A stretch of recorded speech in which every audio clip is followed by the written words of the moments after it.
Boa noite, galera. Muito boa noite. Boa noite. Boa noite. Quem está por aí? Boa noite, Alessandro, Aline, Fernando, Guilherme, Marli, Juana, Ronaldo e Virgínia. Sejam todos muito bem-vindos. Ó, o Ronaldo apareceu para mim aqui, Juana apareceu. Prazer ver vocês. Vamos dar início à nossa aula de hoje. Deixa eu conferir se eu já comecei a gravar. Já. Beleza. Então tá, minha gente. Vamos começar a nossa conversa. Deixa só eu compartilhar minha tela com vocês.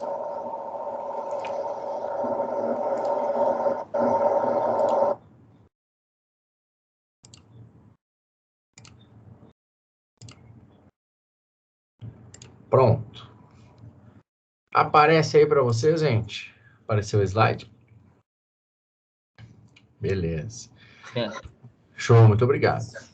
Hoje a ideia, galera, é a gente conversar um pouquinho sobre alguns conceitos básicos, algumas questões fundamentais, tentar entender um pouquinho melhor algumas nuances sobre o direito penal, sobre o que configura o direito penal, resgatar alguns conceitos de criminologia, criminalização primária, secundária, ver de que forma o direito penal se expressa na nossa sociedade.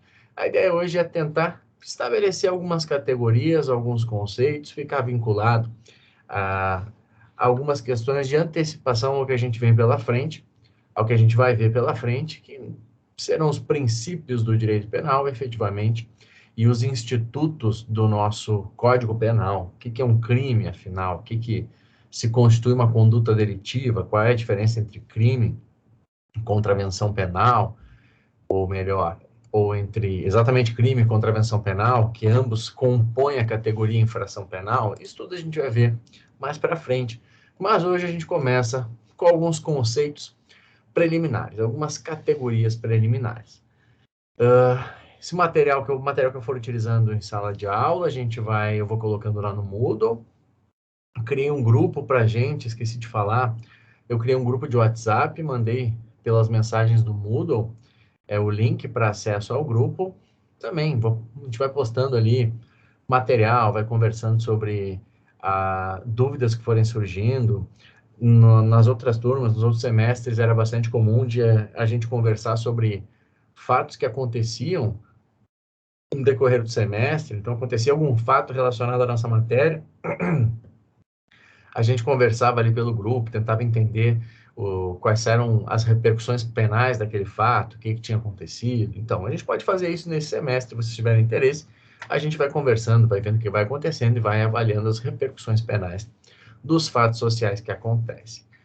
Mas olha só, sobre o conceito do direito penal. Ele é um ramo do direito público com institutos e normatividade próprios, constituído pelas normas que regulam a determinação das infrações penais e as respectivas sanções penais. Alguns pontos importantes. Primeiro, o direito, ele se divide em duas grandes áreas, o direito público e o direito privado. Se eu celebrar um contrato de compra e venda, ou melhor, hoje meu cachorro foi tomar banho, eu contratei um serviço de banho para um animal. Nós estamos aí, essa relação jurídica, uma relação jurídica que toca o direito público ou o direito privado? Essa relação jurídica, a celebração desse contrato que eu fiz hoje mais cedo, é uma relação jurídica, é um contrato vinculado ao direito privado. Por quê? Porque os interesses em jogo são dos particulares, do sujeito que está exercendo a atividade empresária, né, na área de pet shop, e meu, que contratei um serviço. Então, nós temos aí uma relação entre particulares. O direito, ele se mete nessa relação. Por exemplo, se eu contratar o serviço e não pagar, nós temos um problema que será solucionado pelo direito privado. Ou, se o meu cachorro voltar com alguma doença, se o meu cachorro voltar e começar a passar mal, se o meu cachorro voltar doente, nós temos também um problema que será solucionado à luz do direito privado. Não há um interesse público envolvido nessa relação jurídica. Diferentemente na área do direito penal. O direito penal é um ramo do direito público. O Estado, ele permeia todas as relações existentes no âmbito do direito penal.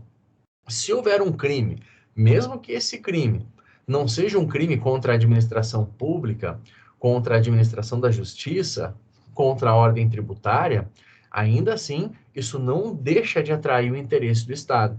Se houver um crime de lesão corporal, por exemplo, crime de lesão corporal, eu fui agredido por alguém, isso gera um processo penal regido pelo direito penal, pelo processo penal, pelas normas do direito penal e do processo penal, que são ramos do direito público. Então, a primeira pontuação que a gente deve cuidar é essa. A primeira colocação que convém fazer é essa. O direito penal está inserido lá no ramo do direito público. Quem que exerce a ação de acusar no direito penal?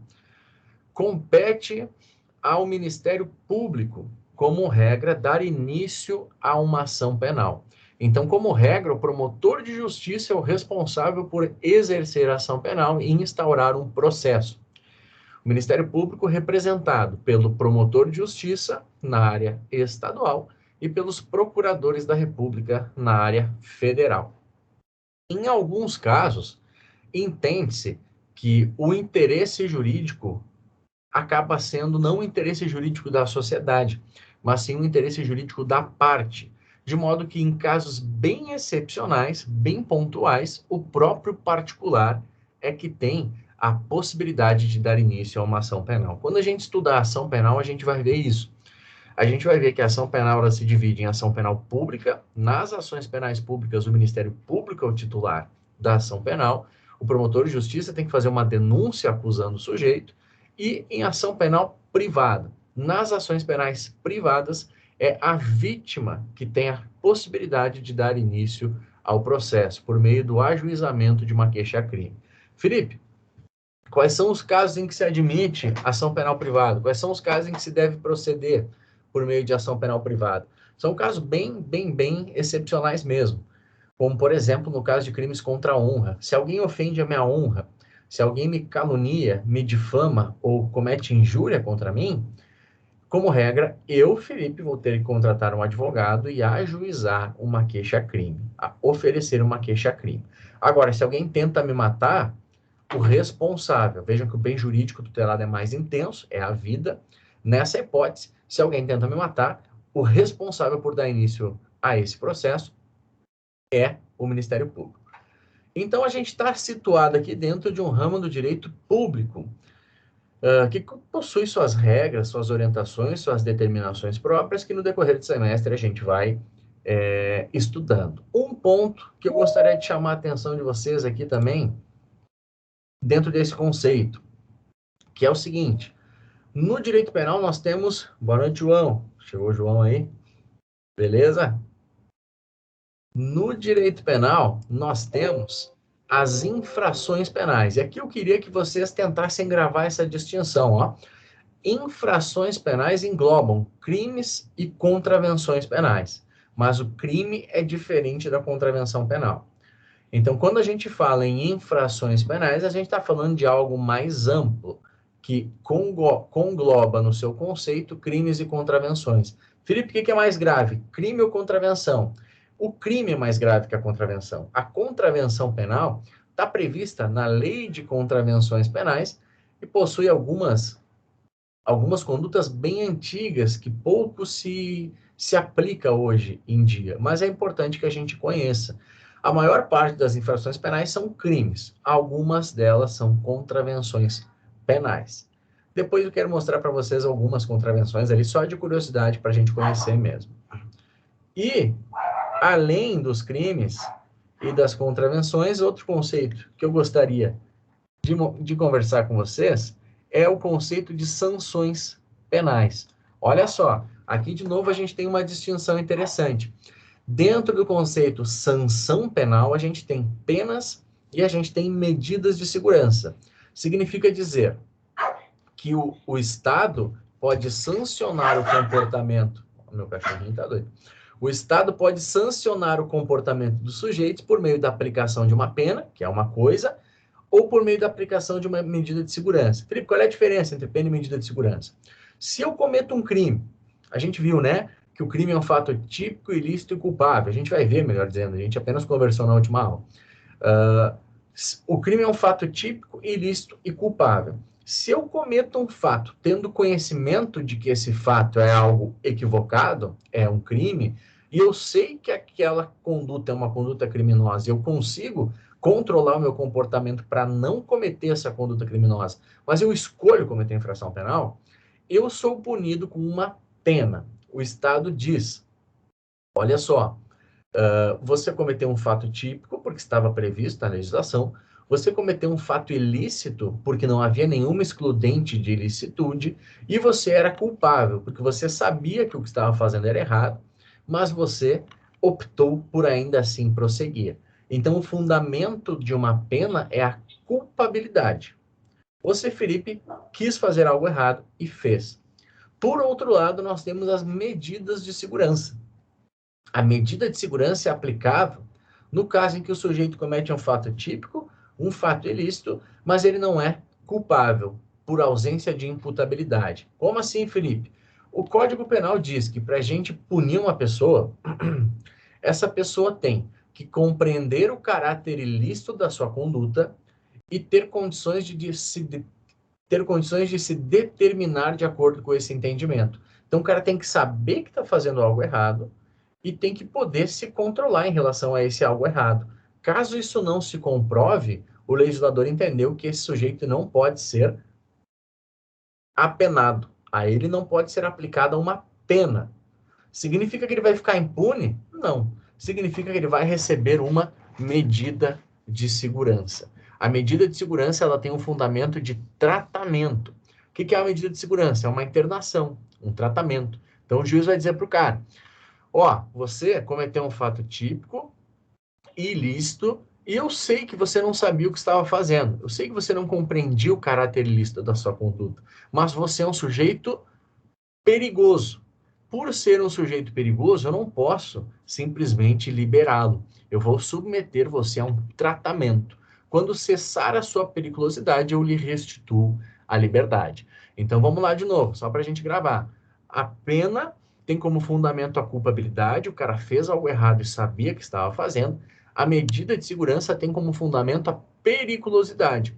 O cara não sabia que estava fazendo, só que não é possível liberar o sujeito, porque ele é uma pessoa perigosa. Então, olha só, uma coisa bem interessante, talvez agora fique um pouco complexo para vocês, mas mais para frente vai começar a normalizar. Numa sentença que determina o sujeito a internação, que reconhece a aplicação de uma medida de segurança, essa é uma sentença condenatória ou uma sentença absolutória? Olha que interessante. É uma sentença de absolvição. Absolvição imprópria, nós chamamos. Por que absolvição? Porque para que o juiz reconheça a existência de um crime, é necessária a verificação de tipicidade, ilicitude e culpabilidade, como a gente vai ver mais para frente. Na medida de segurança, ele verifica tipicidade e ilicitude, mas não culpabilidade. Então, o juiz absolve impropriamente o réu. Importante a gente tentar gravar essa informação, porque podem tentar nos confundir. É fácil de, numa prova, num concurso, eles tentarem nos confundir com essa categoria.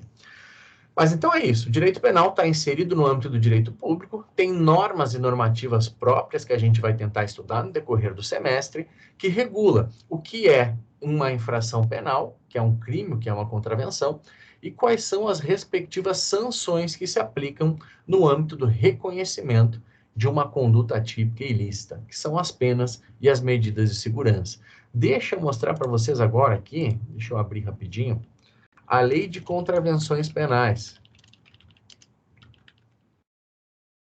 Para a gente ver que tem algumas condutas bem antiquadas, que pouco se utiliza. Ó.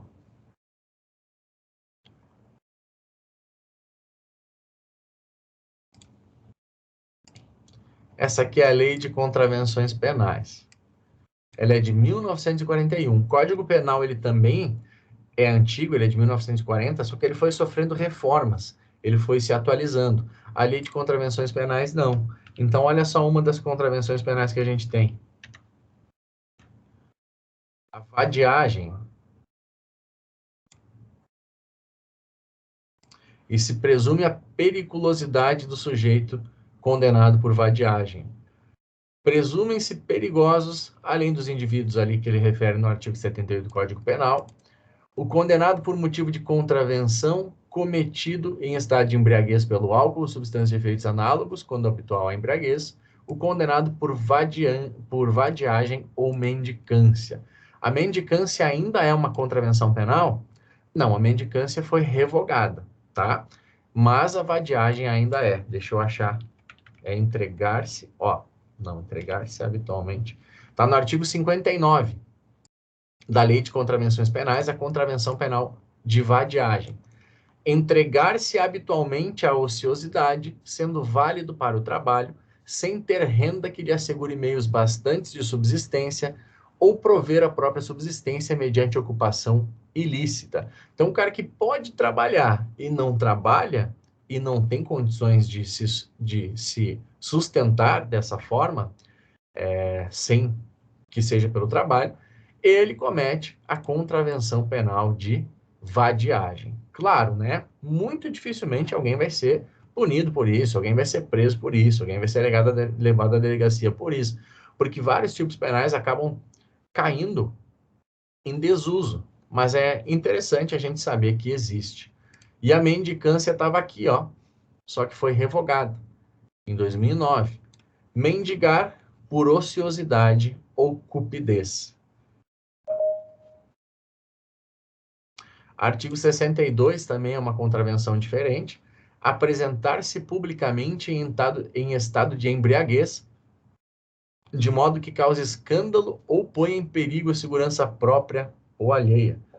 O sujeito que se apresenta bêbado comete contravenção penal. Essa aqui também é servir bebidas alcoólicas a quem se acha em estado de embriaguez. Então, se tem um cara no estado de embriaguez, eu sirvo a ele bebida alcoólica, o amigo lá já passou da conta, já tá tchuco, e eu sirvo a ele bebida alcoólica, rigorosamente, eu cometo uma contravenção penal.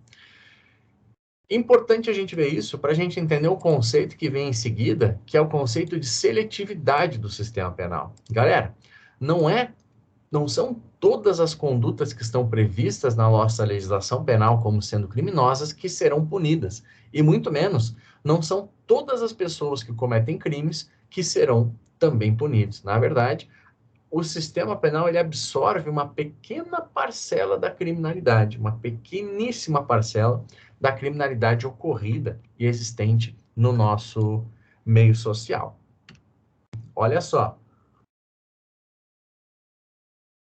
Para a gente entender também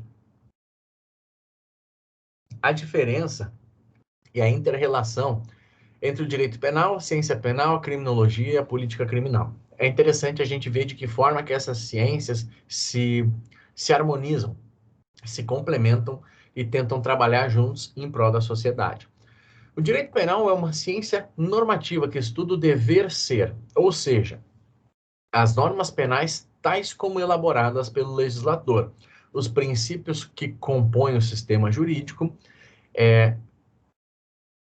sejam implícitos, sejam explícitos, e a sua relação com o sistema jurídico. Rigorosamente, o direito penal vai estudar a lei, a norma, o que compõe a dogmática penal. Então, por exemplo, um trabalho de direito penal que for estudar o sistema penitenciário brasileiro, o sistema de execução de pena brasileiro, vai ler, vai estudar, vai compreender os institutos que compõem, que são contidos na Lei de Execução Penal, que é uma lei muito boa. Imaginemos que um norueguês venha parar no Brasil. O cara resolveu estudar aqui no Brasil. E ele para ler a nossa Lei de Execução Penal. O cara não conhece a nossa realidade. Primeiro dia no Brasil, o cara nunca parou para estudar, nunca ouviu falar do Brasil. Ele senta no banco aqui nos bancos da faculdade e começa a estudar o sistema penitenciário brasileiro pela Lei de Execução Penal. Ele vai pensar, velho, o sistema dos caras é muito bom. O sistema penitenciário brasileiro é bom demais. Por quê? Porque ele vai estar estudando direito penal. E lá no direito penal, na Lei de Execução Penal, os presos têm assistência religiosa, têm assistência à saúde, têm assistência financeira, tem o pecúlio, tem cela individualizada, eles têm direito à visita íntima, eles têm vários direitos que lhes são outorgados. É claro que na prática a gente sabe que esses direitos não são muitas vezes cumpridos. Por isso que um estudo muitas vezes puramente dogmático, ele é insuficiente para enxergar a realidade. Ele estuda a lei e aí com base na ciência penal a gente busca o aprimoramento da lei, a gente entende o que está ruim no nosso direito penal e o que a gente tenta melhorar, mas sempre de forma normativa, de forma dogmática. A ciência penal pode ser explicada de que forma? É o aspecto do direito penal que busca exercer uma função criadora, sem se ater ao direito positivo. Tem uma visão a respeito do que deve ser alterado, das transformações por que deve passar o direito penal, acompanhando a sociedade que regula. Não se limita a um estudo dogmático, os textos normativos em vigor e a sua interpretação, mas também abrange uma visão analítica com a busca de solução de problemas teóricos, inclusive com a possibilidade de sugerir alterações legislativas ou de desaprovar determinados textos normativos. É uma espécie de estudo crítico do direito penal. Então, a gente está estudando o direito penal e a gente começa a perceber algumas carências. Por exemplo, o desenvolvimento da tecnologia, o desenvolvimento da ciência de informação, o desenvolvimento de relações na internet, e a gente percebe que o direito penal falta com isso. Nós não temos tipos penais, nós não temos institutos para resolver problemas que se apresentam e que tendem a cada vez se apresentar com maior frequência no âmbito da nossa sociedade, como a invasão de dispositivos informáticos, como os problemas causados pela tecnologia, pela inteligência artificial, carros sendo dirigidos por máquinas sem condutores, a invasão e o sequestro de informações e a forma como isso é utilizada, a gente pode questionar a forma, os instrumentos que nós temos ou a ausência de instrumentos para lidar com esse tipo de situação. Então, a ciência penal tem esse papel de buscar a complementação, o desenvolvimento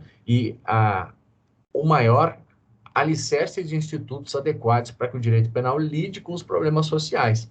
Em seguidinho, eu quero trazer alguns exemplos concretos para a gente analisar, tá? Só vamos ver aqui também a criminologia e a política criminal.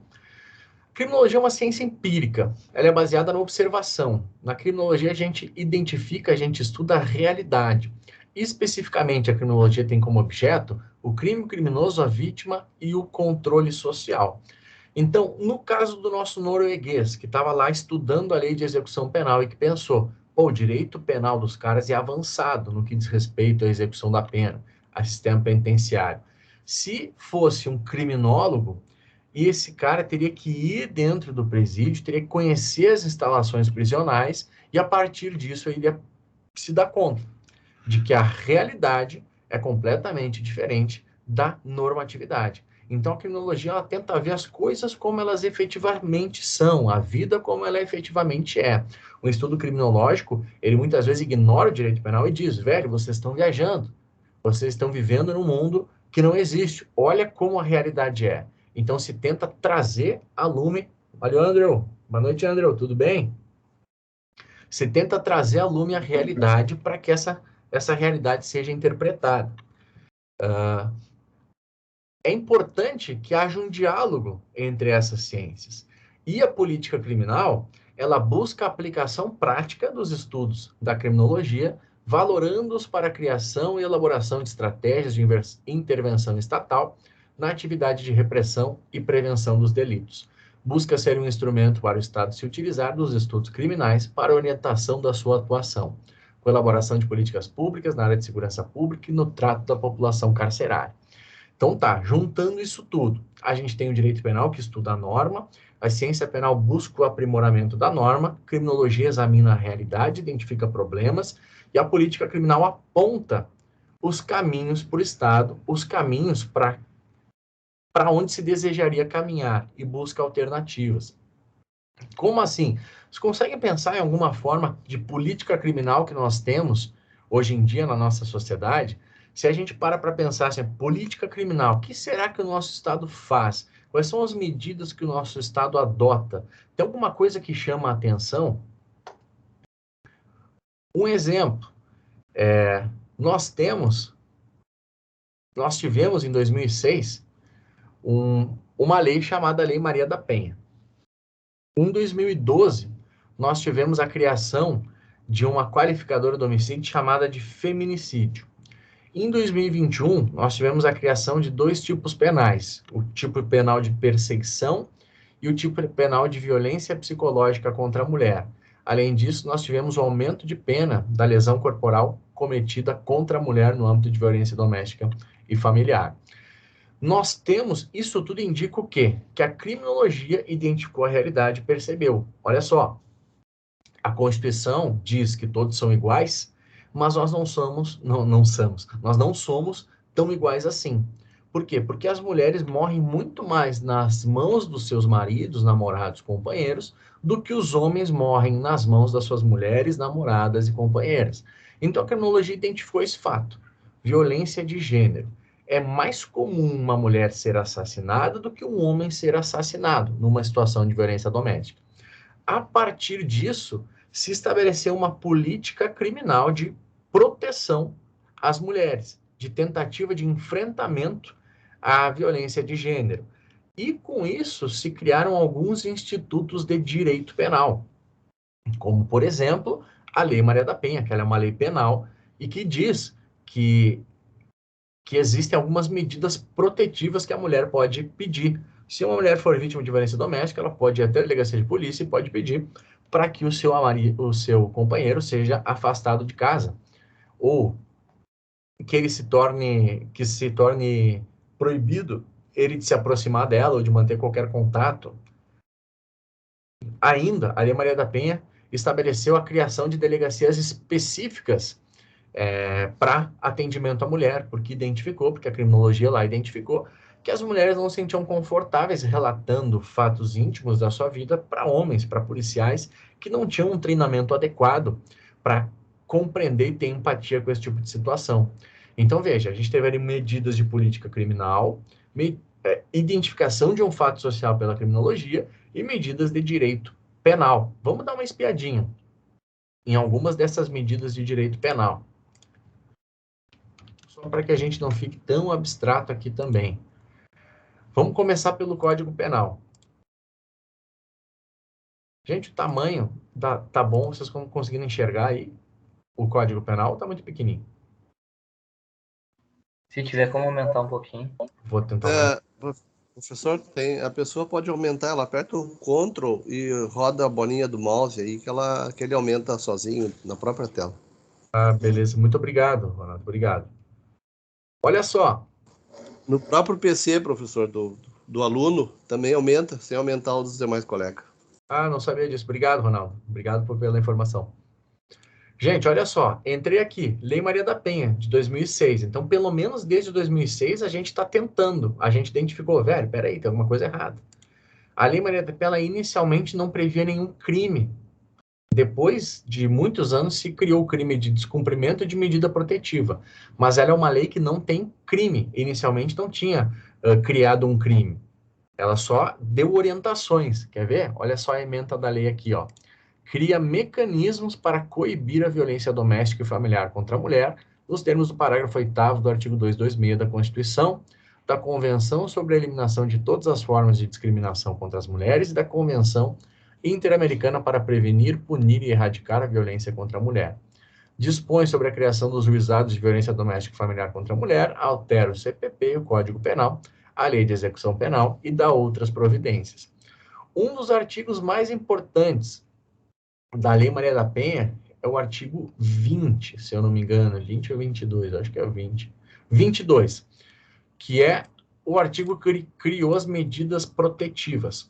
Olha só, constatada a prática de violência doméstica e familiar contra a mulher, nos termos desta lei, o juiz poderá aplicar de imediato ao agressor, em conjunto ou separadamente, as seguintes medidas protetivas de urgência, entre outras: suspensão da posse ou restrição da porte de arma, afastamento do lar, domicílio ou local de convivência com a ofendida, proibição de determinadas condutas, entre as quais a aproximação da ofendida, seus familiares, contato com a ofendida, frequentação de determinados lugares a fim de preservar a integridade física e psicológica da vítima, restrição ou suspensão de visitas aos dependentes menores, prestação de alimentos provisionais ou provisórios, comparecimento do agressor a programas de recuperação e reeducação, acompanhamento psicossocial do agressor por meio de atendimento individual ou em grupo de apoio. Então, desde 2006, nós temos essas medidas. Elas são suficientes para resolver o problema? A gente seguiu estudando o problema, a gente seguiu se deparando com essa situação e constatou. Não são suficientes. A violência de gênero, ela ainda existe. Eu tenho várias, especialmente orientandas, que trabalham com violência doméstica, com TCC de violência doméstica, e elas sempre me relatam um problema, um objeto de pesquisa que é recorrente, que é o seguinte: como é que elas dizem? A ineficácia das medidas protetivas para combater a violência doméstica. Só que olha a sutileza, olha como é sutil essa diferença. Será que a gente pode afirmar que é ineficaz? Com certeza, porque o problema persiste. A gente tem uma lei que cria medidas protetivas, mas as mulheres continuam morrendo. Eu não sei se a gente consegue afirmar que elas são ineficazes. Eu sei que a gente consegue afirmar que elas são insuficientes. Por quê? Porque afirmar a ineficácia delas seria muito difícil pelo fato de que pode ter muitas pessoas que têm a decretação de medida protetiva e que têm a vida salva. Então é um número positivo, a gente não enxerga as mortes que são evitadas pelas medidas protetivas, a forma de violência que é evitada pela medida protetiva. Mas tem muitos casos de agressores que violam as medidas protetivas. Claro que tem, mas tem muitos casos de agressores que são presos por violar medidas protetivas antes de um desfecho mais grave. Então esse é um objeto que ele é importante de ser pesquisado, mas que ele não é tão comum, difícil, não é tão comum não, ele não é tão simples, ele é complexo e ele merece ser estudado não só à luz do direito penal, mas à luz de políticas públicas, à luz da sociologia, à luz de várias outras ciências. Não me lembro se eu contei para vocês daquela vez que, quando eu trabalhava no tribunal, a menina pediu para conversar com o desembargador, chamou, insistiu, disse que queria conversar com o desembargador, driblou estagiário, assessor, secretário, todo mundo, chegou para falar com o desembargador, botou o dedo na cara dele e disse: quem o senhor acha que é para condenar o amor da minha vida? Então, às vezes, a resposta que o Estado apresenta não é a resposta que as partes envolvidas no conflito querem. Isso é importante para a gente, enquanto, aí voltando ali, ciência penal, buscar o aprimoramento dos nossos institutos. Mas vamos voltar aqui. Lei Maria da Penha quis mostrar só esses institutos aqui que são os dos mais relevantes, tá? Isso em 2006. Aí a gente pode ir para o Código Penal. Agora a gente está no Código Penal. 2015, eu tinha falado 2002, na verdade foi em 2015, teve a inserção da qualificadora do feminicídio no Código Penal. Então o legislador aumentou a pena do sujeito que mata a mulher do homicídio cometido contra a mulher por razões da condição do sexo feminino. Se o sujeito mata uma pessoa por razões da condição do sexo feminino, ele comete o feminicídio. E agora um detalhezinho importante, ó. O que é razões da condição do sexo feminino?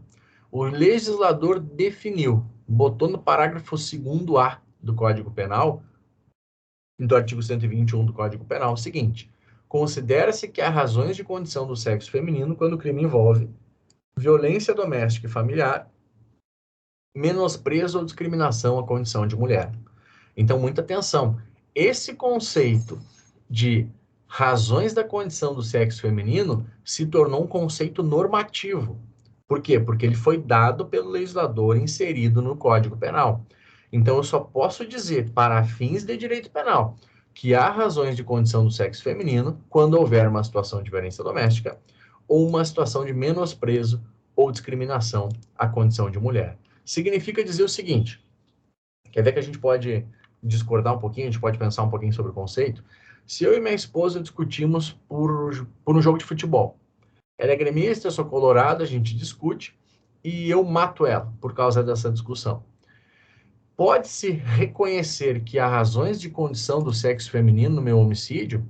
Ora, no plano social, no plano normal, no plano comum, a gente poderia questionar. Porra, Matou por causa de futebol, não porque ela era uma mulher. Mas no plano normativo, não há dúvida de que houve uma situação de violência doméstica familiar. Nós tínhamos uma relação afetiva, nós coabitávamos, nós preenchemos todos os requisitos do artigo 5º da Lei Maria da Penha para configurar uma situação de violência doméstica. Então, por mais que a gente possa ter um pouco de estranheza com essa situação, ao reconhecê-la como sendo razões da condição do sexo feminino, rigorosamente ela é, porque o legislador assim quis que fosse. E deixa eu mostrar para vocês, para a gente fechar aqui, o crime de perseguição, que é a novidade, e a violência psicológica contra a mulher.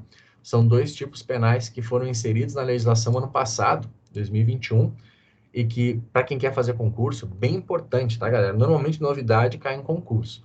O crime de perseguição, do stalker, perseguir alguém reiteradamente por qualquer meio, ameaçando-lhe a integridade física ou psicológica, restringindo-lhe a capacidade de locomoção, ou, de qualquer forma, invadindo ou perturbando sua esfera de liberdade ou privacidade. Pena é reclusão de 6 meses a 2 anos, e a pena é aumentada da metade se o crime é cometido contra criança, adolescente ou idoso, contra a mulher por razões da condição do sexo feminino, mediante concurso de 2 ou mais pessoas ou com emprego de arma.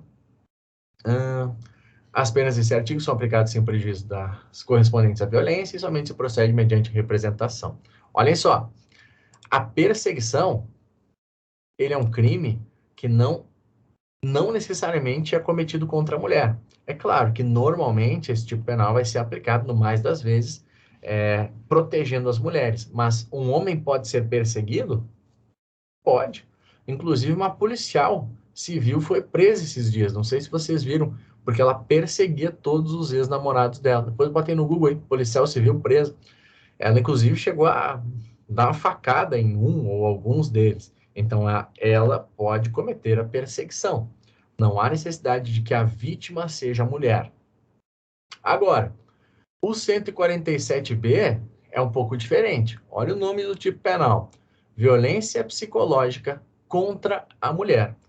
Causar dano emocional à mulher que a prejudique e perturbe seu pleno desenvolvimento ou que vise a degradar ou a controlar suas ações, comportamentos, crenças e decisões mediante ameaça, constrangimento, humilhação, manipulação, isolamento, chantagem, ridicularização, limitação do direito de ir e vir ou qualquer outro meio que cause prejuízo à sua saúde psicológica e autodeterminação. Pena reclusão de 6 meses a 2 anos e multa.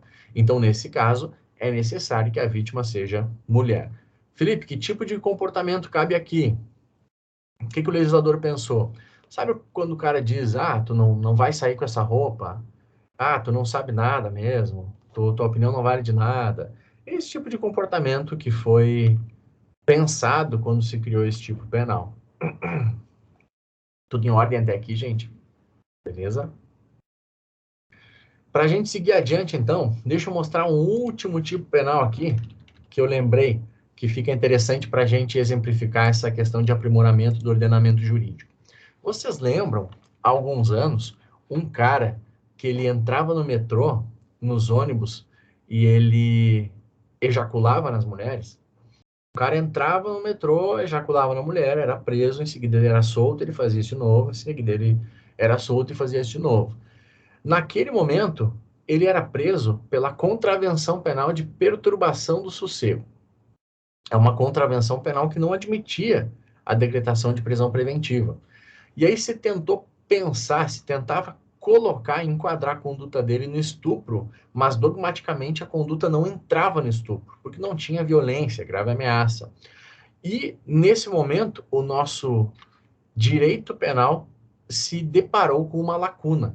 A gente pensou, não é nem um pouco razoável que o cara fique ejaculando nas pessoas mais de uma vez, reiteradamente, que a gente não tenha condições de controlar essa situação. Diante dessa lacuna, a ciência penal tentou se desenvolver e criou o tipo penal de importunação sexual, previsto no artigo 215-A, que diz o seguinte: praticar contra alguém e sem a sua anuência ato libidinoso com o objetivo de satisfazer a própria lascívia ou a de terceiro. Pena, reclusão de 1 a 5 anos. Essa pena máxima de 5 anos não foi à toa. Por que não foi à toa? porque o instituto da prisão preventiva pode ser utilizado em crimes que tenham pena máxima superior a 4 anos. Ou seja, se essa situação se repetir atualmente, nós temos um instrumento de direito penal e um instrumento de direito processual penal que conseguiriam, em alguma medida, proteger a sociedade no que diz respeito a esse tipo de conduta. Então, esse é um caso clássico, em que se constatou ali uma lacuna no sistema, o direito penal se movimentou para tentar suprir essa lacuna. O caso das nudes aqui também, ó, é o 218C. Divulgação de cena de estupro ou de cena de estupro de vulnerável, de cena de sexo ou de pornografia. Antigamente não era crime você encaminhar nudes de pessoas sem consentimento. Também se constatou aí uma lacuna e hoje nós temos um tipo penal que inclui essa conduta. Oferecer, trocar, disponibilizar, transmitir, vender ou expor à venda, distribuir, publicar ou divulgar por qualquer meio, inclusive por meio de comunicação de massa ou sistema de informática ou telemática, fotografia, vídeo ou outro registro audiovisual que contenha cena de estupro ou de estupro de vulnerável, ou que faça apologia ou induza sua prática ou sem o consentimento da vítima, cena de sexo, nudez ou pornografia. Então, isso também foi um aprimoramento da nossa legislação. Vamos voltar aqui.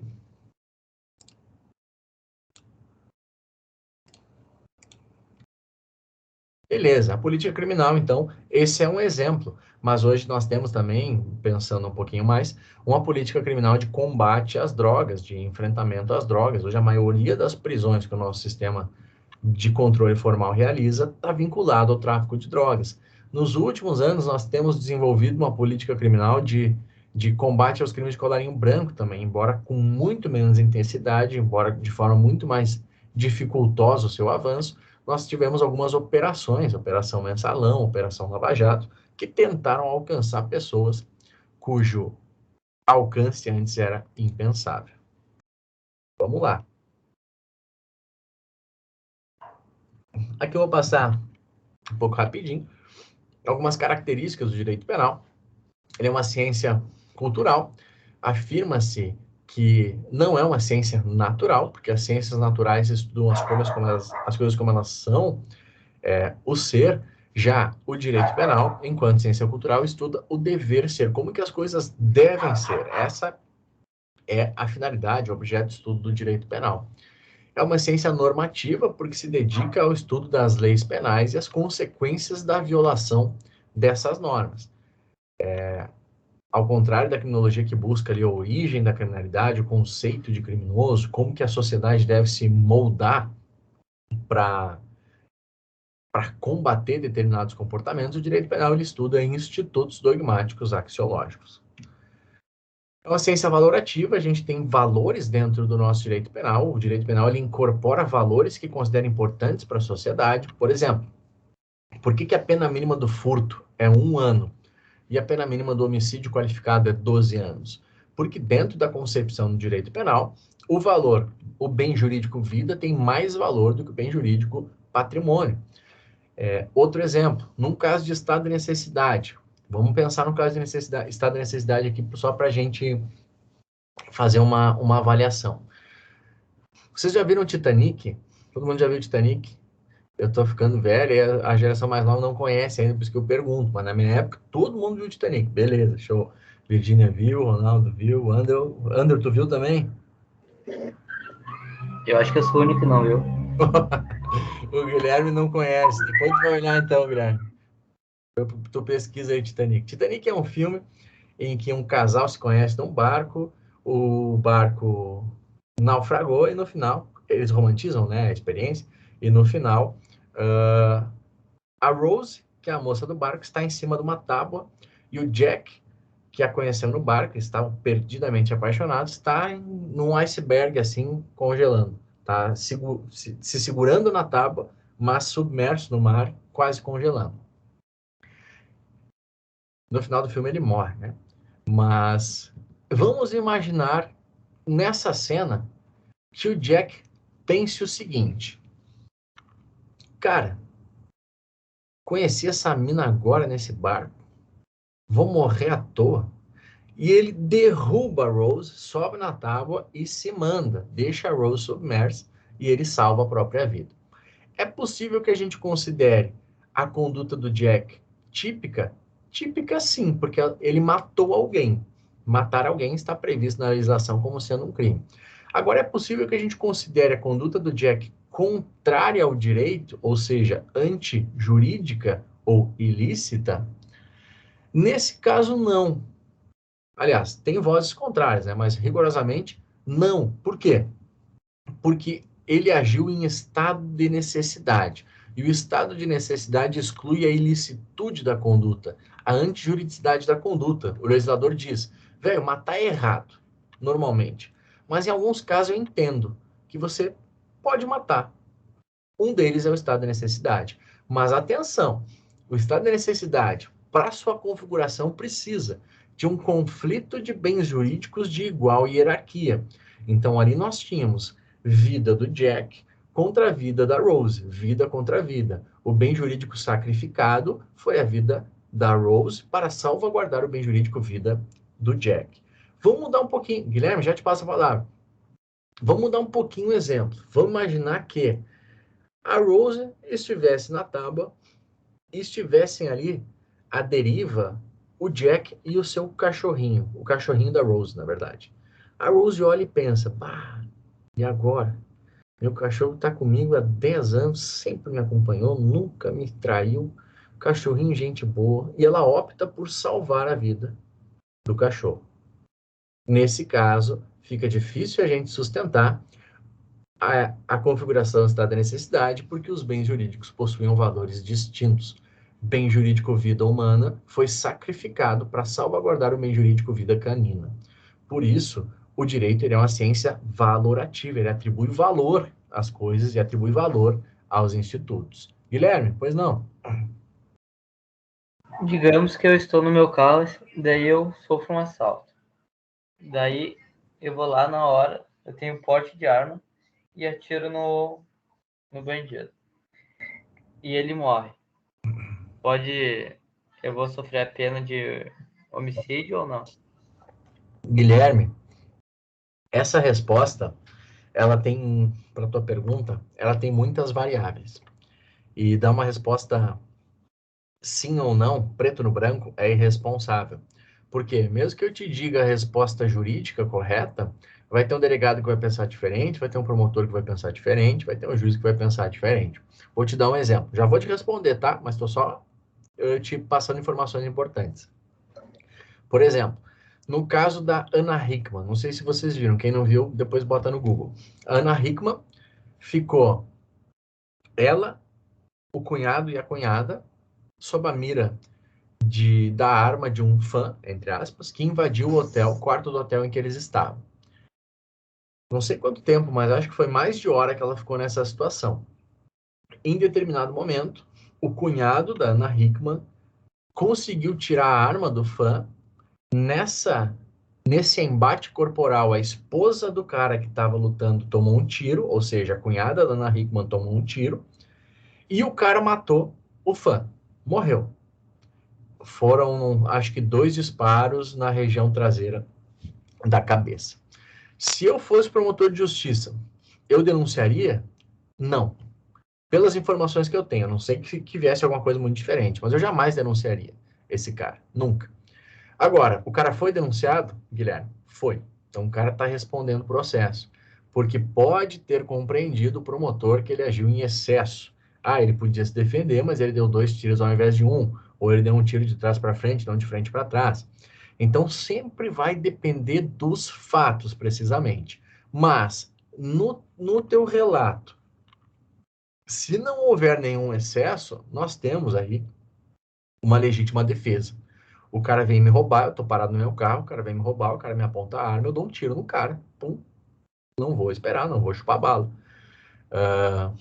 Tem sim, juridicamente, a configuração de uma legítima defesa. Mas, né, de novo, nunca é tão tranquilo assim. Às vezes pode, na vida real, pode dar confusão, tá? Mas, juridicamente, você está guarnecido. Na norma, não, mas na vida real sim, né? Porque seria só um tiro, daí Exato. Exatamente. Na norma, você teria ali a possibilidade de alegar uma legítima defesa, só que aí, e até pode acontecer, pega um delegado sensível, um promotor sensível, não, pô, o cara estava dirigindo, o cara se defendeu, ia ser assaltado, não tem nada de errado. Mas pode pegar alguém que encrenque. E aí que está o problema. O melhor é evitar. Mas, se inevitável for, né, moderação. Lembro num caso, acho que foi em Bento, uma senhorinha, bem velhinha, devia ter uns 80 e poucos anos. Ela estava dormindo, entrou um cara na casa dela, ela pegou uma arma e atirou no cara. O que a gente pensa imediatamente, né? Legítima defesa, pô, a velhinha dormindo em casa, o louco entra, é chumbo, pô, salvou a vida. E aí, no dia seguinte, isso aconteceu de noite, na manhã seguinte ao fato, uma emissora foi entrevistar ela. Perguntou, minha senhora, o que aconteceu? Como é que explica pra gente o que foi? Ela, ai, minha filha, eu estava dormindo.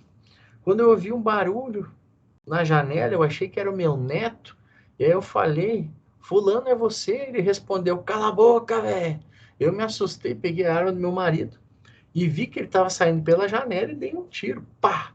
Aí ele caiu no chão, começou a fazer uns barulhos. Eu olhei para ele e falei, agora tu vai. E dei mais um. Pá! Então, esse relato dela não ajudou muito na legítima defesa.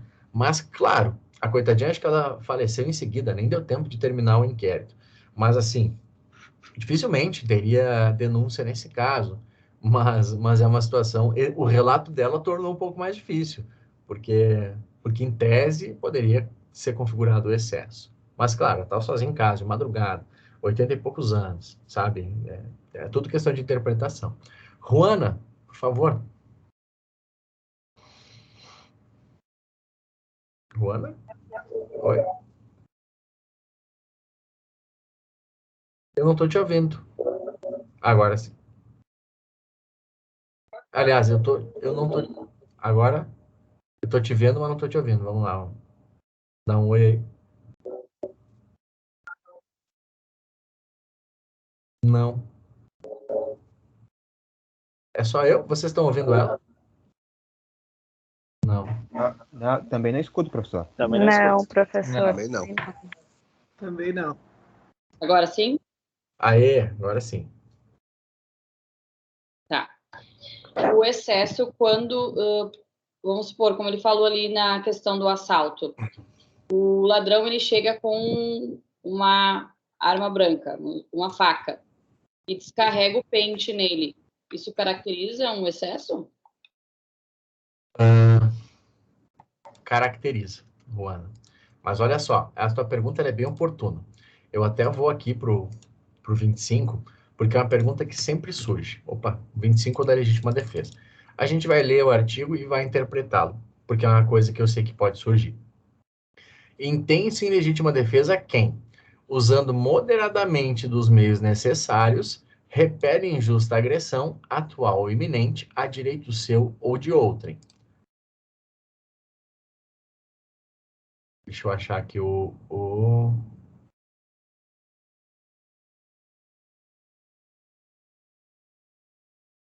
não, era isso que eu queria mostrar. Aqui, ó. O 23, parágrafo único. É o excesso sobre o qual a gente está falando. O agente, em qualquer das hipóteses desse artigo, responderá pelo excesso doloso ou culposo. Então, o que é legítima defesa? Sempre perguntam, Felipe, se o cara estiver me atacando com uma faca, eu preciso me defender com uma faca? Parece lógico para vocês, galera? O cara tá com uma faca e tu... Claro que não. Se tu tem uma arma, você está autorizado a se defender. O cara vem por cima de mim com uma faca, ele vai fazer o quê? Ele vai me matar. Não é razoável que eu me desarme, pegue uma faca e promova um duelo com o cara. Se eu tenho uma arma, eu posso. Eu posso o quê? Usar moderadamente os meios necessários. Então, digamos que o cara vem para cima de mim com a faca, eu pego minha arma e dou um tiro nele. Pá! Pega no ombro, o cara cai no chão, a faca voa longe. Ai, ai, socorro, socorro, socorro. Eu posso dar mais um tiro nele, não? Nesse caso? Não. Perfeito. Aí não posso, porque aí eu estaria agindo em excesso. Ah, vagabundo, tu vai ver, vai tomar mais um. Não. Aí eu já posso ser responsabilizado.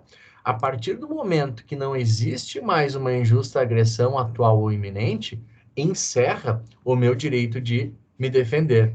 Inclusive, é possível que haja legítima defesa sucessiva. Olha só, o cara veio para cima de mim com uma faca, eu dei um tiro nele, o cara caiu, a faca voou longe, ele tá no chão, eu parto para cima dele.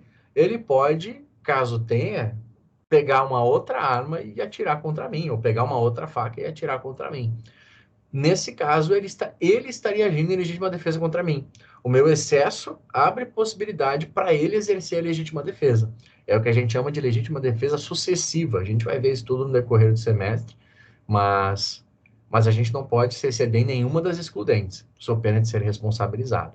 Mas também não existe essa história de eu tenho que me defender com o meio pelo qual eu estou sendo alvo de agressão. Isso não existe, tá? Eu só tenho que agir moderadamente, utilizando os meios necessários. O meio necessário pode ser uma faca, pode ser uma arma, pode ser uma espingarda.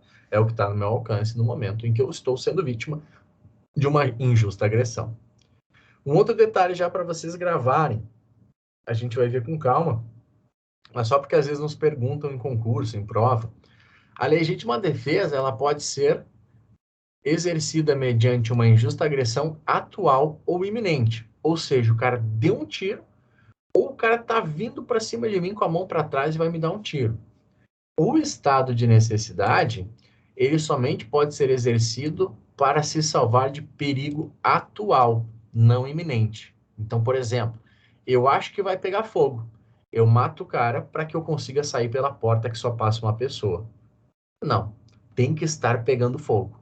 Começou o fogo, perigo atual. Aí sim, eu impeço que o cara saia para me salvar. Aí se configura o estado de necessidade. Alguma dúvida mais, gente? Não? Beleza. E aquela pequena tese, professor, que um tiro é defesa, um tiro é defesa própria, né? 2 tiros é premeditação e mais de 2 tiros é assassinato. Pois é, Ronald. Isso aí a gente entra de novo na seara de direito probatório. Quando a gente tem essas teses que o Ronaldo está mencionando, esses pontos de argumentação, tudo vai ficar relacionado a fora do direito penal. A gente entra mais no direito processual penal, que é o direito probatório. Então, eu posso exercer uma legítima defesa com 2 tiros? Posso. Se eu conseguir fazer a prova de que sim. Eu dei um tiro, o cara era muito forte. Dei um, o cara seguiu, tem uma câmera filmando. Dei um, o cara seguiu vindo para cima de mim. Dei outro, o cara não parou. Dei mais um. Tudo vai depender de como que as coisas foram provadas. Eu posso cometer um homicídio qualificado pela emboscada com apenas um tiro? Posso. Esperei o cara passar, o cara passou, estava escondido, pum, dei um certeiro, cometi o homicídio. Sempre vai ser uma questão de discussão probatória. É bem interessante isso. Que nem hoje na aula da manhã a gente estava conversando. Quando que vai ser tráfico, quando que vai ser porte de droga para consumo? É crime eu ter droga para consumo próprio? Sim, é crime. Artigo 28 da Lei de Drogas. Só que é um crime que não possui como resposta penal a prisão. Então, você vai ser sancionado de outra forma, tendo que comparecer a um curso de educação, prestando serviço à comunidade, pagando uma multa, mas você não vai ser preso. Agora, a partir de quantos gramas de maconha, ou de cocaína ou de crack se torna tráfico? A lei não diz. Vai depender sempre da prova. Lembra que foi preso aqui em Porto Alegre um ator da Globo, Marcelo Antoni? Ele estava num hotel com determinada quantia de maconha. E era uma quantia relativamente expressiva. Se tivesse comigo no meu carro, ou se tivesse com alguém numa favela, muito possivelmente eu seria autuado por tráfico. Claro que eu poderia fazer a prova. Não, mas eu consumo bastante. Isso aqui é só para mim. Poderia, mas os detalhes do caso é que precisam ser examinados para verificação do tráfico ou da posse. Não tem um parâmetro objetivo. Então, daqui a pouco o cara tá com pouquinha droga, sei lá, 10 gramas, mas junto com ele foi encontrado notas fracionadas, foi encontrado óculos, celulares, videogame, o que indica que o cara recebia dos usuários o que eles tinham e fornecia droga com ele. Então, isso sempre vai depender da prova, tá, gente? Falando em legítima defesa, hoje eu vinha escutando a gaúcha. Morreu o hipster da PRF, né? Legítima defesa da família, né? Exatamente, Ronaldo. Eu vi também há pouco um policial que ficou apelidado, né, de hipster da PRF, porque ele foi fazer a prisão, não me lembro se era do Eduardo Cunha, de algum político, assim, ele saiu na mídia e o cara tinha então era do Eduardo Cunha, ele tinha como é que se diz? Um perfil gato, era o PRF gato. Exatamente, um perfil gato virou o hipster da PRF. E aí, pelo que eu li hoje, eu li por cima, ele estava aparentemente em um surto psicótico, dizendo que dentro de uma casa tinha um 2 demônio. dias de surto psicótico. 2 dias, estava surtando há 2 dias, dizendo que dentro de uma casa tinha um demônio, e ele entrou nessa casa e quando ele invadiu a residência, o morador o recebeu com um disparo de arma de fogo. Não sei se foi um ou mais, enfim, mas ele recebeu... Foi um tiro na barriga. Só que o proprietário não tinha porte de arma, né? Foi preso e foi liberado. E o delegado achou por bem fazer a investigação a nível de delegacia, não manter o proprietário preso. Mesmo que o porte de arma foi legítima defesa da família. Porque ele tinha a mulher e uma criança de 3 anos dentro de casa. Isso e aí. Ele tinha câmeras na volta de casa e foi tudo filmado, até o momento que ele desligou o disjuntor geral da casa para entrar. Nossa, isso eu não sabia. Então, imagina, o cara tá em casa, ouve vozes ali estranhas, desligam a luz da tua casa e uma pessoa ingressa. O sujeito reagiu com um disparo, legítima defesa configurada. Agora, outro ponto interessante que o Ronaldo mencionou, o sujeito não tinha autorização para ter arma de fogo. Isso é crime? É crime. Por isso ele foi preso em flagrante. Foi preso em flagrante e muito provavelmente vai responder a um processo do crime do Estatuto do Desarmamento. O que me parece que já o delegado já levantou é que ele, apesar de não ter o porte de arma, ele tinha o registro da arma. Opa, travou para mim aqui. Desculpa, travou para mim aqui, Ronaldo. Agora voltou. O que o delegado já levantou nesse caso é que o senhor da casa, ele não tinha o porte da arma. Mesmo porque ele não estava portando, mas ele tinha o registro da arma. Certo. Isso é interessante. A diferença dogmática entre o posse de arma de fogo e porte de arma de fogo é se o sujeito tem a arma no seu trabalho ou na sua residência, ele está possuindo arma de fogo, que é uma coisa, é mais fácil de obter essa autorização. Porte de arma de fogo é quando você carrega a arma, ou no carro, ou na rua, ou, enfim, em qualquer outro lugar. Então, se o sujeito tinha arma na sua residência e não tinha porte, mas tinha autorização para possuir arma de fogo, não há crime. Agora, se ele não tinha autorização nem para ter a arma em casa, aí ele vai responder. Depois a gente pode dar uma olhada, o artigo 12, 14 e 16 do Estatuto do Desarmamento. Vai depender também se é uma arma de fogo de uso restrito ou de uso permitido. Isso modifica o apenamento. Mas é um caso bem interessante. A hora que sair mais detalhes, a gente pode analisar na aula. Era uma espingarda de caça. Uma espingarda de caça, olha. Eita. Vamos ver, vou acompanhar os próximos detalhes. Aí a gente vai acompanhando. Seguindo, minha gente. O direito penal tem um caráter finalista, ou seja, a sua essência diz respeito aos fatos de as normas buscarem um objetivo comum, ou seja, a tutela de bens jurídicos que são considerados os mais relevantes para a sociedade. Nem todo bem jurídico é um bem jurídico penal. Por exemplo, se eu cruzar a sinaleira, enquanto ela estiver fechada, cruzei o sinal vermelho do semáforo, eu cometi um ilícito? Cometi um ilícito administrativo. O direito olha e pensa, Felipe, você está errado. Mas você não está tão errado assim a ponto de chamar o direito penal, que é o braço mais forte, que eles deixam para usar só excepcionalmente. Agora, se eu estou embriagado, em excesso de velocidade, e atropelo uma pessoa e mato essa pessoa, aí eles entendem, cara, agora tu passou bem dos limites. A sua conduta agora é um ilícito penal. Então, quando se tem um ataque a bens jurídicos considerados mais relevantes, nós temos a incidência do direito penal. Tem um princípio que a gente vai ver em seguidinha nas próximas aulas, que é o princípio da fragmentariedade, que diz que o direito penal não deve tutelar todos os bens jurídicos, mas somente aqueles considerados fundamentais. É a utilização do direito penal como última ratio, ou seja, a gente tenta resolver os problemas de outra forma, a gente tenta ordenar a sociedade de outra forma. Quando não é possível, aí sim a gente chama de direito penal como última ratio. Na vida real, se nós examinarmos a nossa política criminal nos últimos anos, a gente vai perceber que o direito penal ele não é, na prática, tão utilizado como sendo última ratio. A gente tem uma escalada de comportamentos que foram tornados comportamentos criminosos. Nós vimos alguns ali. Vadiagem, durante muito tempo, o adultério era crime, hoje não é mais. A bigamia ainda é crime.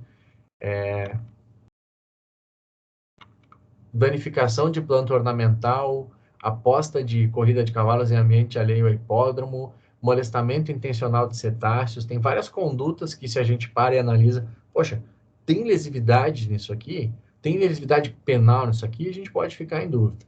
Então, a fragmentariedade, ela existe, mas a nossa política criminal muitas vezes não a respeita, em razão do expansionismo penal. Eu vou passando um pouquinho mais rápido, tá? Ciência com natureza ético-social significa dizer que o direito penal possui, além da função clássica preventiva, um caráter ético-social, que se concretiza na seleção dos bens jurídicos a serem tutelados pela norma, com atenção aos valores do que a sociedade considera ético, do que a sociedade considera justo. A partir desse sentimento, vai se consolidando o direito positivo, ou seja, o direito positivo ele tenta refletir os padrões de justiça e de ética de um povo.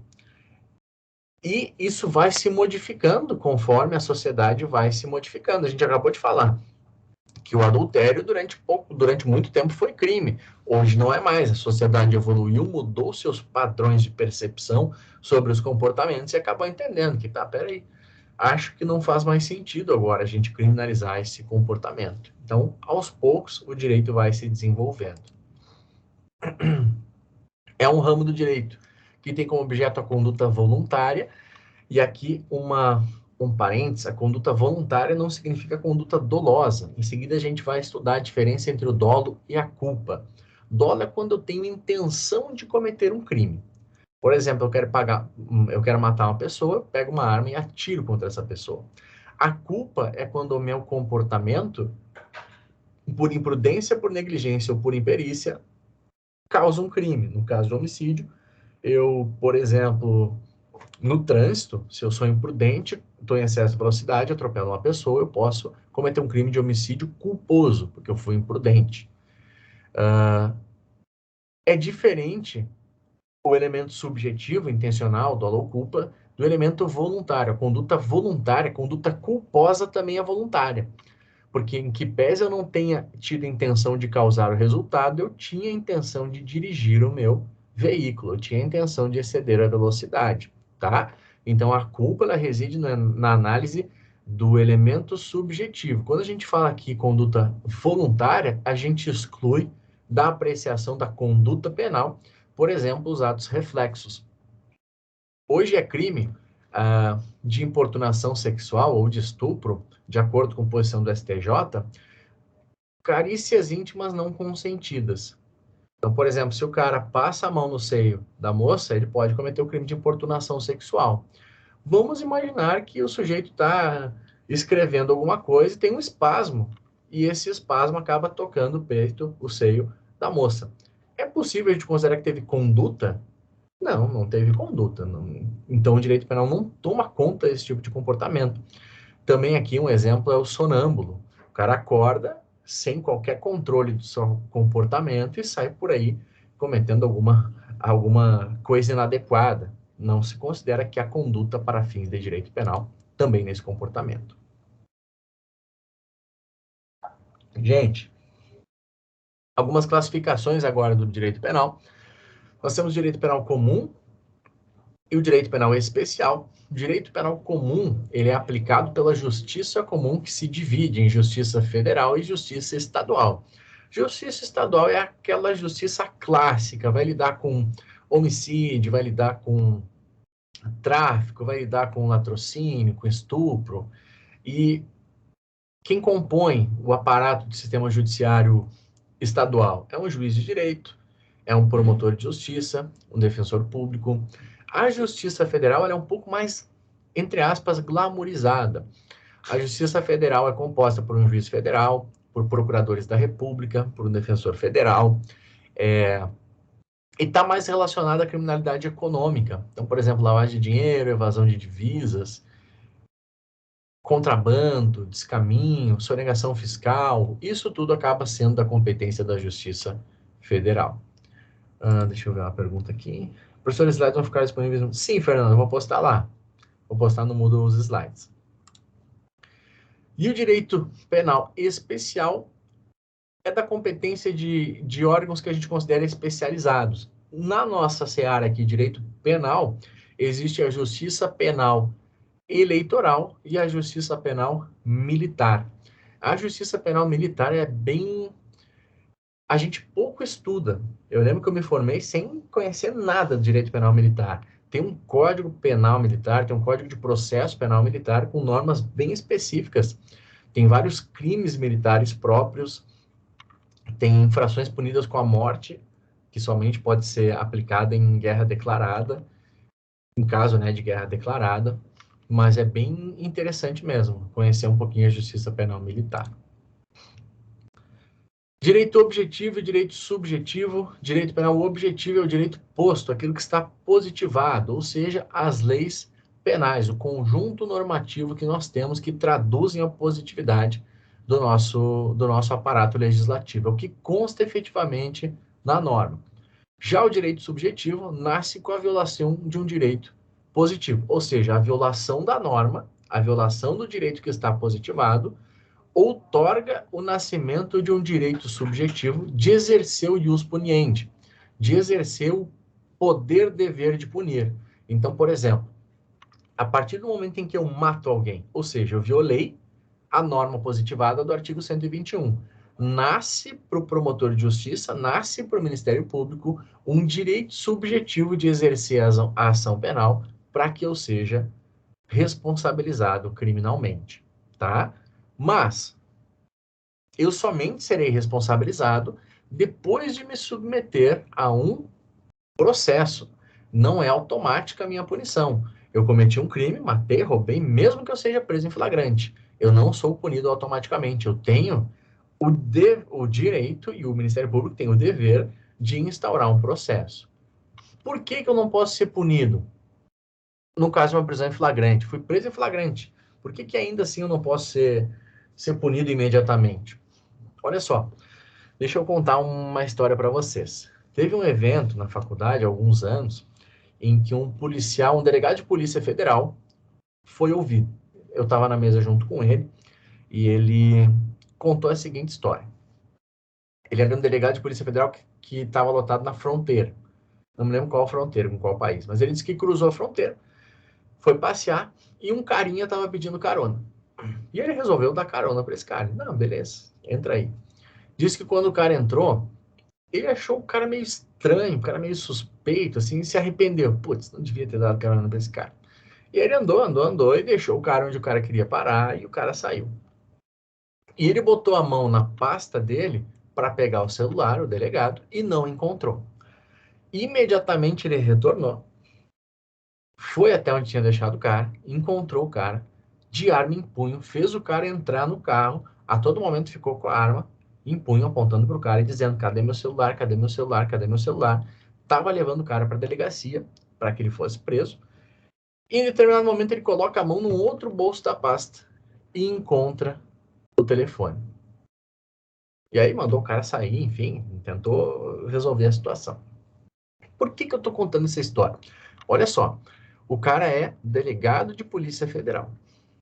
Ele é um cara que tem como objetivo de vida investigar, desvendar crimes. Ele tem treinamento para identificar pessoas criminosas, identificar fatos. E ainda assim ele se confundiu. O processo serve para evitar esses julgamentos sumários. O processo serve para a gente ter a possibilidade de provar que, às vezes, o que parece não é. Nem sempre o que parece é. Mesmo quando a gente tem uma impressão quase formada, a gente deve possibilitar ao sujeito exercer o contraditório, exercer a ampla defesa, para que a gente, ao final, caso se convença, aplique a sanção adequada. Lembram de uma foto que circula bastante do príncipe William, que ele está fazendo assim, quem olha de lado, eu vou tentar reproduzir, parece que ele está mostrando o dedo do meio para os súditos. Quem olha de outro lado percebe que ele está fazendo o número 3. O contraditório serve para isso, para a gente ver a situação em sua integralidade. A ampla defesa serve para a gente identificar a situação em sua integralidade, para comprovar que às vezes nem sempre aquilo que a gente está enxergando é toda a realidade. Então é por isso que o direito penal adjetivo, ou direito formal, que é o processo, a necessidade de estabelecimento de um processo, é relevante. E o processo em todo o seu caminho, com todas as suas garantias, com todos os seus direitos. Direito penal substantivo ou material são as regras de direito penal, como, por exemplo, a legítima defesa, que a gente estava vendo aqui. Legítima defesa é um instituto de direito penal material.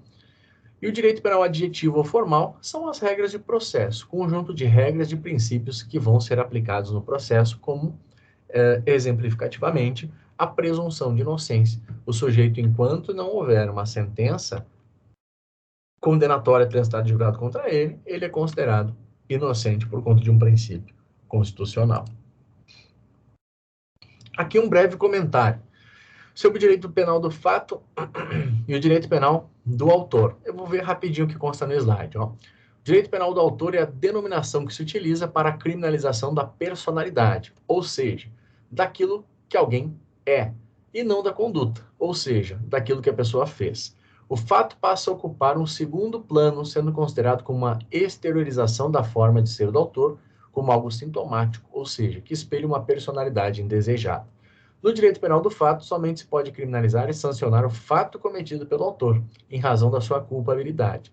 Não se busca penalizar pessoas por sua natureza, por exemplo, por sua etnia ou por serem tidos como perigosos, mas condutas que são típicas e ilícitas.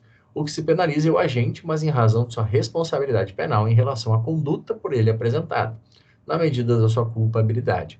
Pune-se a conduta e não a essência. Pune-se o agente pelo que ele fez e não pelo que ele é. Como assim, Felipe? Se qualquer um de nós pode ser processado, mas não por ser quem é, e sim porque fez alguma coisa. No direito do Brasil, nós temos uma perspectiva de direito penal do fato. O sujeito será condenado, punido e responsabilizado por algo que ele fez. Nos Estados Unidos, nós temos algo muito próximo do direito penal do autor, que foi o direito penal exercido na época em que se estabeleceu e se implementou a guerra ao terror. Então, quando se combatia o terrorismo, se combatia terroristas, e não condutas praticadas por terroristas. Então, você ser um terrorista, mesmo que não tivesse cometido nenhuma infração penal, poderia ocasionar a sua prisão para, enfim, investigação, identificação de informações, busca de outros comparsas, etc, etc. Essa, mais ou menos, é a diferença. E o que sustenta o direito penal do autor?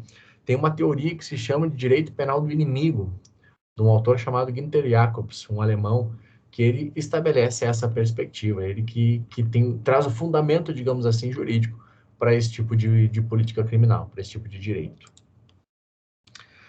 Interessante também a gente falar sobre o direito penal simbólico. Direito penal simbólico é a expressão que a gente dá para quando o legislador ele cria condutas criminosas, não com a finalidade de resolver o problema, mas com a finalidade de dar a impressão que ele está fazendo alguma coisa. Isso é muito, muito, muito comum. Se a gente parar para examinar a nossa história legislativa, a gente vai ver que tem muitas leis que foram apelidadas com o nome de pessoas, com o nome de vítimas. Por quê? Porque o legislador pega uma carona nesse fato. Então, a gente tem a lei da Palmada, a lei João Hélio, a lei Menino Bernardo, a lei não sei o quê.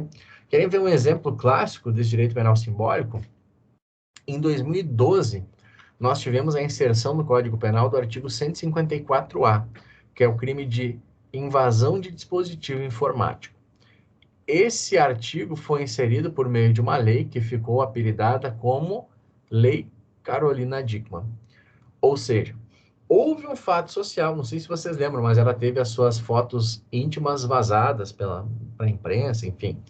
Houve um fato social que modificou o nosso ordenamento jurídico, que levou à modificação do nosso ordenamento jurídico.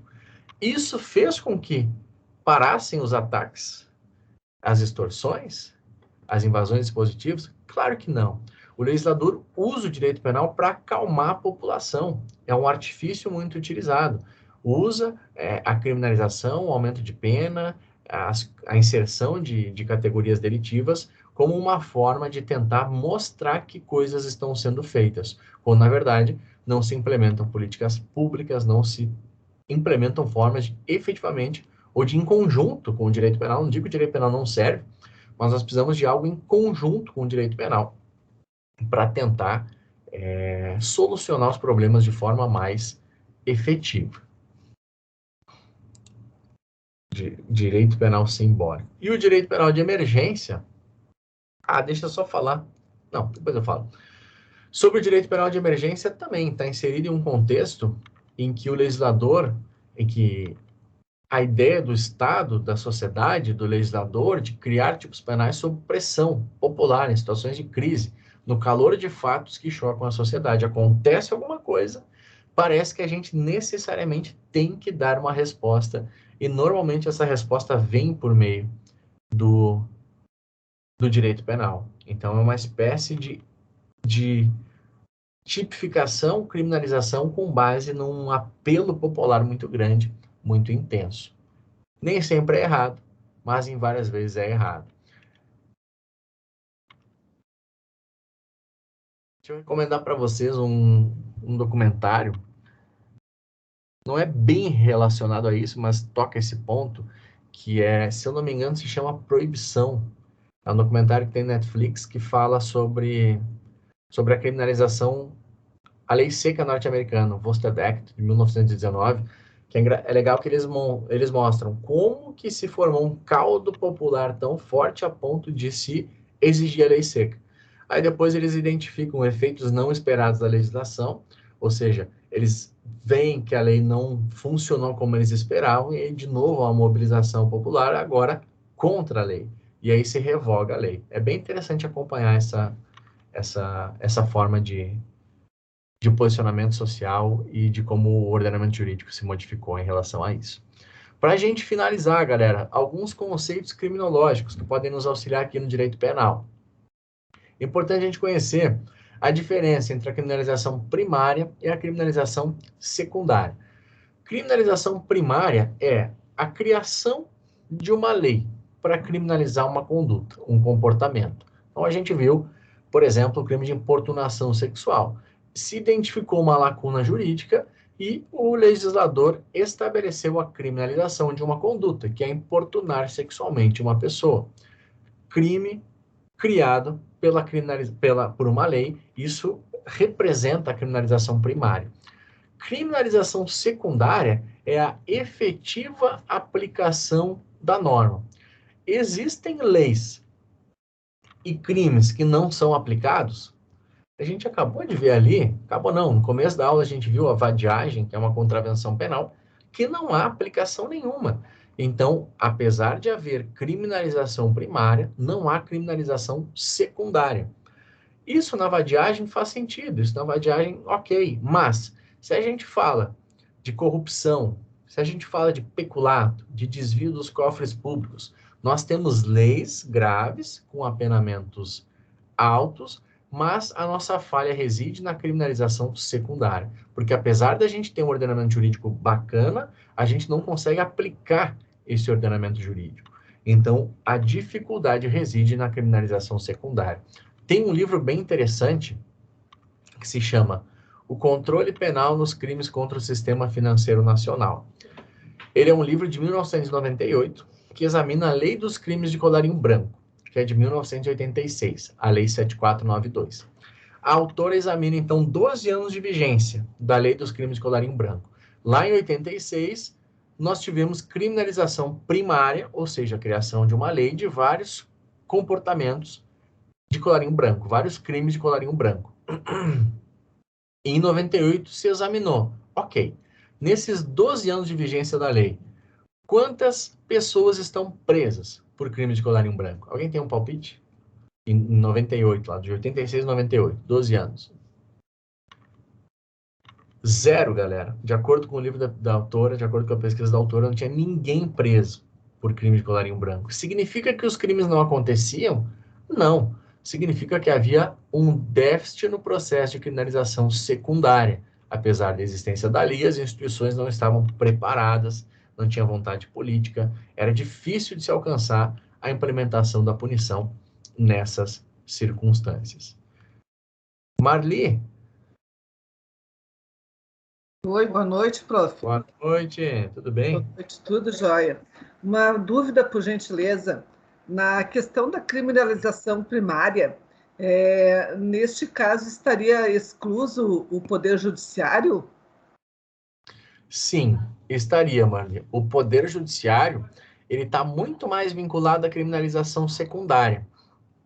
Por exemplo, o juiz, a depender da postura que ele tem, ele pode condenar mais ou condenar menos. Ele pode exigir mais provas ou menos provas para condenar.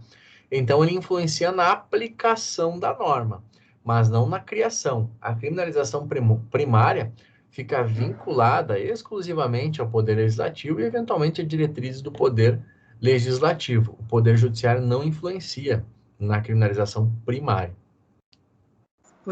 Estaria muito errado falar sobre a jurisdição, então, da aplicação da pena, o Poder Judiciário e os órgãos que compõem o Ministério Público, Defensoria Pública e advogados policiais? Em que aspecto tu dizes, Marli?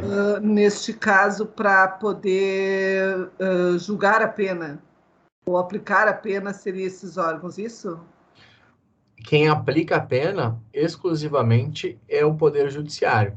Sim. É o magistrado, quando sentencia, ele vai aplicar a pena, que fica dentro dos moldes da legislação. Por exemplo, o cara é condenado por homicídio qualificado, o juiz pode fixar a pena de 12 até 30 anos. Mas só quem realiza a dosimetria, quem dosa a pena, é o juiz. Somente o juiz.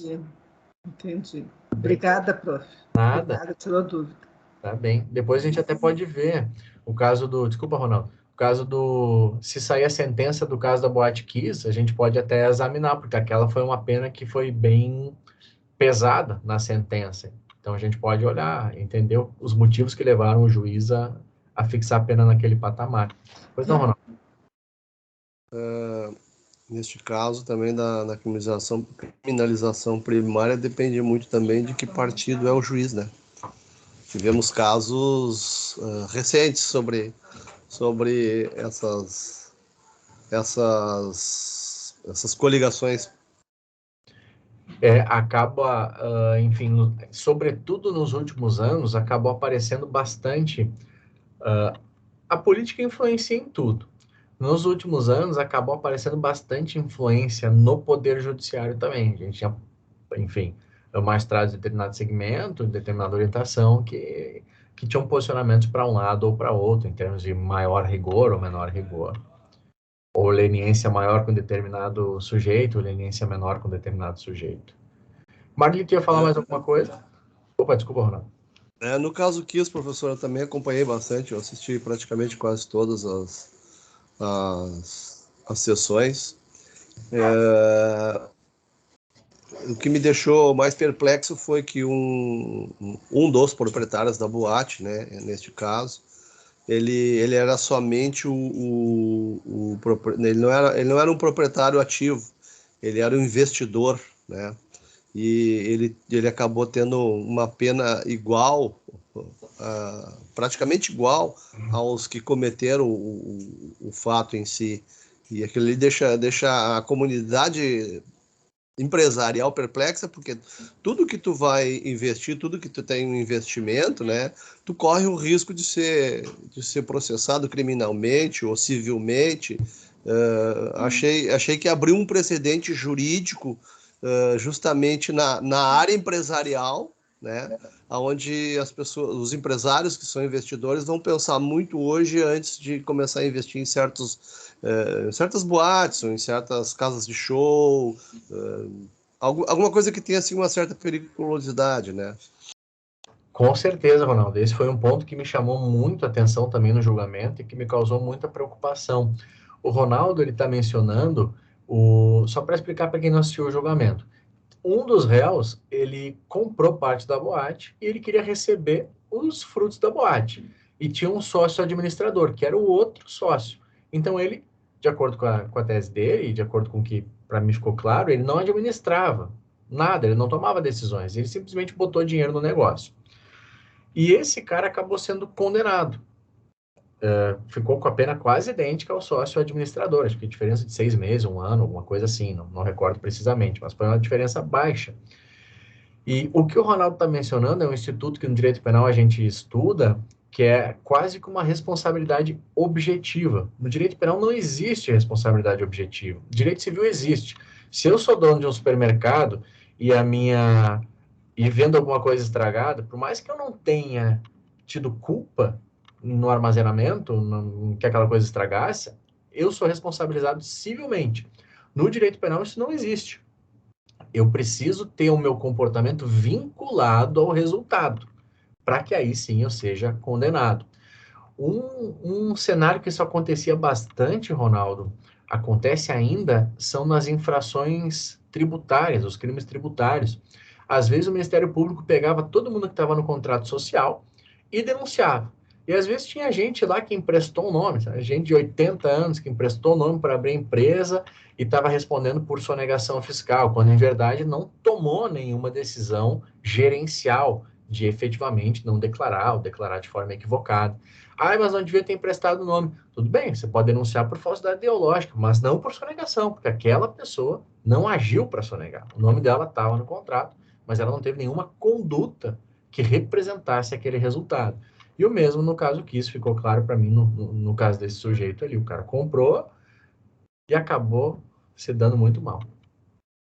Inclusive, isso era uma das provas que a defesa dele argumentou, era justamente que era um item contratual, que ele era somente investidor e o Alexandre Spohr era o administrador do negócio, né? Era o que detinha a parte toda administrativa, ele e a família dele, enquanto que ele era somente o investidor. E aí ele toma uma penalidade por ser um investidor. Aquilo ali me deixou meio perplexo também. Foi bastante impressionante também. O problema dessa situação é que os jurados, eles decidem com base num princípio que se chama livre convicção imotivada. Ou seja, eles decidem com base na livre convicção deles e não precisam fundamentar a sua decisão. A decisão dos jurados é imotivada. Então fica difícil até da gente compreender os motivos pelos quais eles chegaram àquela conclusão. O juiz tem que explicar. Eu estou condenando por causa disso, disso e disso. Os jurados não precisam. Os jurados condenam e não há necessidade de eles fundamentarem a decisão deles. E aí se torna bastante perigoso. Eu acho assim, na minha concepção, na minha idade, né, na minha concepção de enxergar um corpo de jurados, eu acho que eles são pessoas especializadas, né? Nós tivemos ali o caso um grande advogado, um grande jurista do Rio Grande do Sul, foi um dos jurados. E não fundamentar isso, para mim, fica meio escuso, porque tu pode estar se baseando na tua emoção momentânea, porque eu acho que foi isso que aconteceu, né? O caso foi mais emotivo, ou seja, foi mais emoção. Eu não tiro isso, não tiro a razão das famílias, não é o caso aqui da discussão, mas a lei está ali e era para ser seguida e não foi. No meu ver, na minha concepção de pouco entendo do direito penal, mas o que eu segui nesse caso, eu vi que houve muitas arbitrariedades, tanto da parte acusatória, quanto da parte de defesa, quanto da parte do próprio juiz em si, em aplicar determinada pena.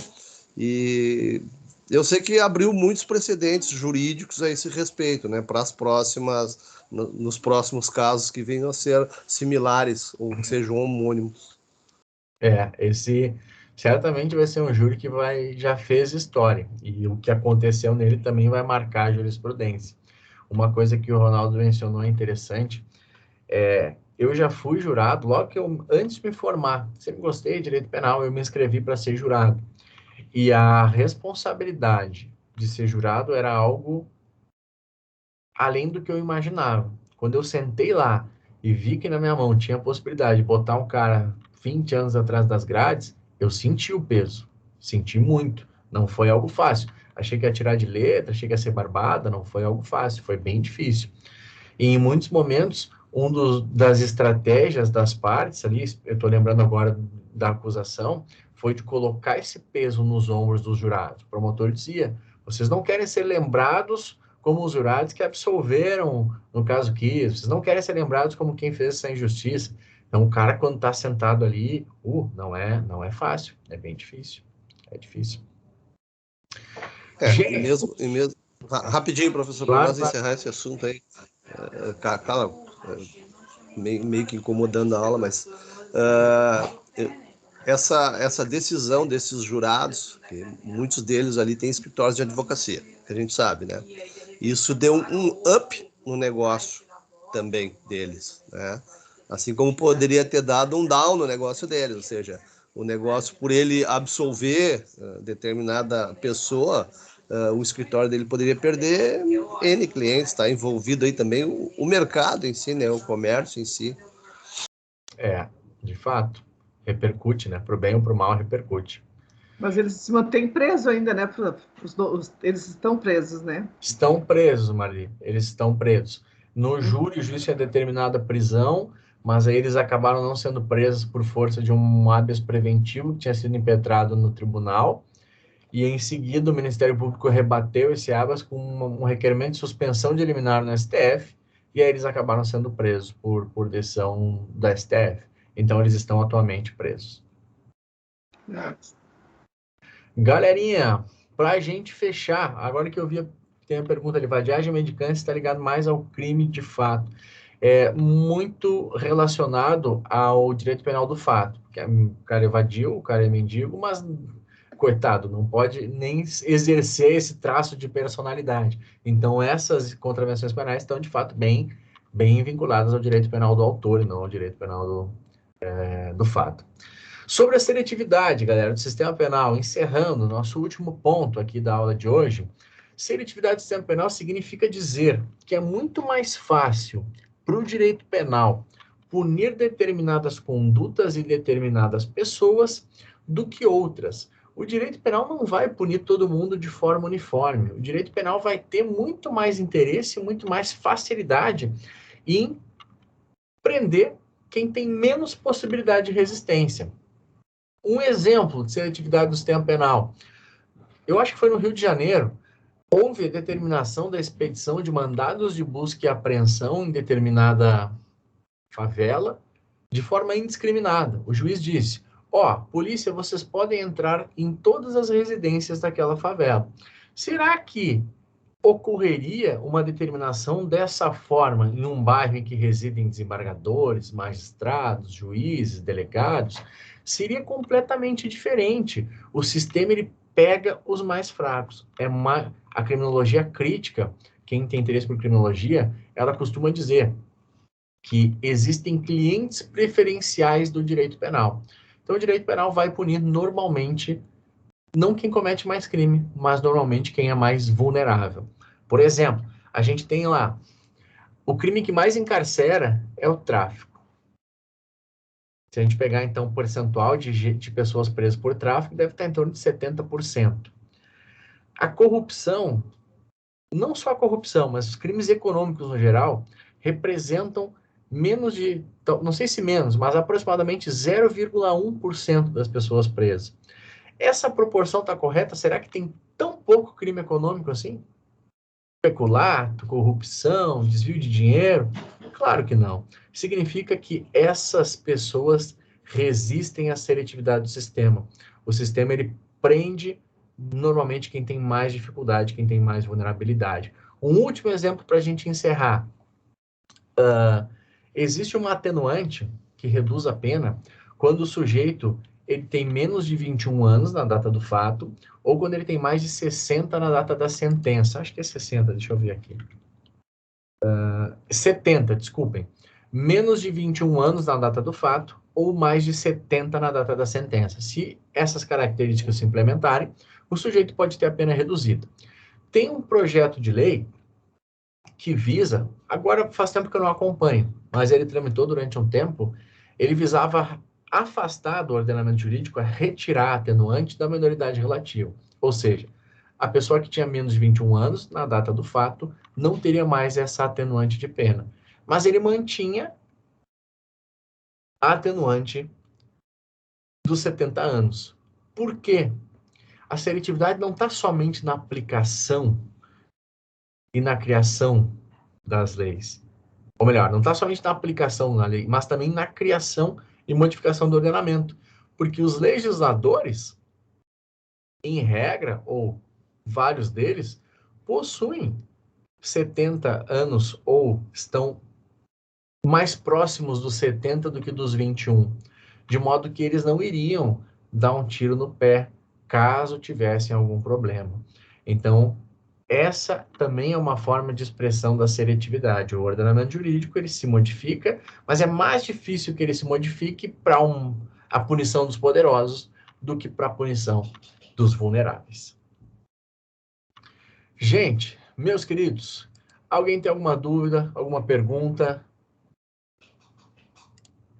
Se não, eu queria agradecer demais a presença de vocês, dizer que é um prazer, foi um prazer estar com vocês nessa noite. Qualquer dúvida que vocês tiverem, podem me chamar. Se encontrarem alguma coisa interessante, mandem ali no grupo que a gente conversa. E é isso, gente. Desejo tudo de bom, uma ótima noite, um bom restinho de semana. Beijo no coração de todos e até semana que vem. Professor. Obrigado, professor. Boa noite, colegas. Obrigada, boa noite. Excelente aula, prof. Obrigado. Obrigado. Eu vi que alguém me chamou. Foi eu. O senhor vai compartilhar o PowerPoint? Vou botar sim, eu vou botar ali no Moodle. Então tá, obrigado. Boa noite. Feito, gente. Valeu, boa noite. Tchau, tchau.